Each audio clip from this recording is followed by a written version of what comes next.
اس سے پہلے سورہ بقرہ کی بہت ساری آیتوں کا خلاصہ پیش کیا گیا۔ ابھی جو آیت کریمہ چل رہی تھی، اس آیت کریمہ میں جالوت جو قوم عمالقہ کا فرد تھا اور عذاب بن کر بنی اسرائیل پر مسلط تھا، اللہ تعالیٰ نے حضرت داؤد علیہ السلام کے ذریعے اس کو موت کے گھاٹ اتروا دیا، اور اس کے بعد داؤد علیہ السلام کو بادشاہت اور علم و حکمت سے نوازا۔ اللہ تعالیٰ فرماتا ہے وَعَلَّمَهُ مِمَّا يَشَاءُ، داؤد کو اس نے یعنی اللہ تعالیٰ نے اس میں سے علم دیا جو اللہ تعالیٰ چاہتا ہے۔ تو کس چیز کا علم عطا فرمایا؟ بہت ساری چیزوں کا علم۔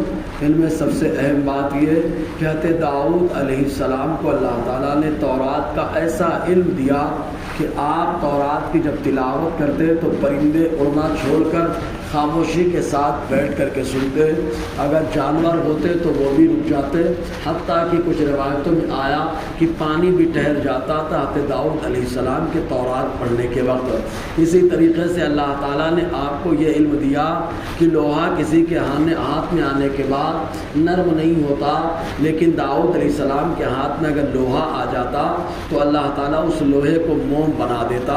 حضرت داؤد علیہ السلام کو اللہ تعالیٰ نے بہت سارے کمالات عطا فرمائے، چنانچہ اللہ تعالیٰ بھی فرماتا ہے وَعَلَّمَهُ مِمَّا يَشَاءُ، اور داؤد کو وہ علم دیا جو اللہ چاہتا ہے۔ اور اس کے بعد پھر اللہ تعالیٰ ارشاد فرماتا ہے کہ جیسے قوم جالوت کے لوگ بنی اسرائیل پر مسلط ہوئے، قتل و غارت کری کی، اور اس کے بعد طالوت کو اللہ نے بادشاہ مقرر کیا اور داؤد علیہ السلام کے ذریعے سے جالوت کو ختم کروایا، تو یہ اگر ختم نہیں کرواتا اللہ تبارک و تعالیٰ تو جالوت کا ظلم بڑھتا ہی چلا جاتا، حتیٰ کہ اتنا ظلم کرتا کہ انسانیت نام کی نہ رہ جاتی۔ تو اللہ تعالیٰ کا طریقہ کار یہ ہے کہ جب بھی ظالم ظلم کرتا ہے اور اس کے ظلم کا معاملہ شباب پر ہوتا ہے، تب اللہ تعالیٰ کسی کو کھڑا کرتا ہے جو اس کے ظلم کو ختم کرتا ہے۔ چنانچہ اللہ تعالیٰ ارشاد فرماتا ہے وَلَوْلَا دَفْعُ اللَّهِ النَّاسَ بَعْضَهُمْ لِبَعْضٍ، اور اگر اللہ تعالیٰ کا انسانوں میں سے بعض کو بعض سے دور کرنا نہ ہوتا لَفَسَدَتِ الْأَرْضُ، تو زمین خراب ہو جاتی، تباہ ہو جاتی۔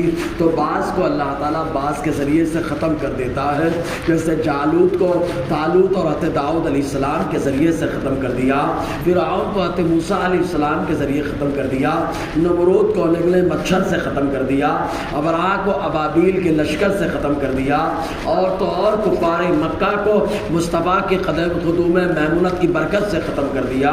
تو ایسے ہی جب ظالم ظلم کرتا ہے تو ہمیشہ اللہ تعالیٰ ایک گروہ کو کھڑا کرتا ہے جس کے ذریعے سے ظالم کا ظلم ختم ہو جاتا ہے۔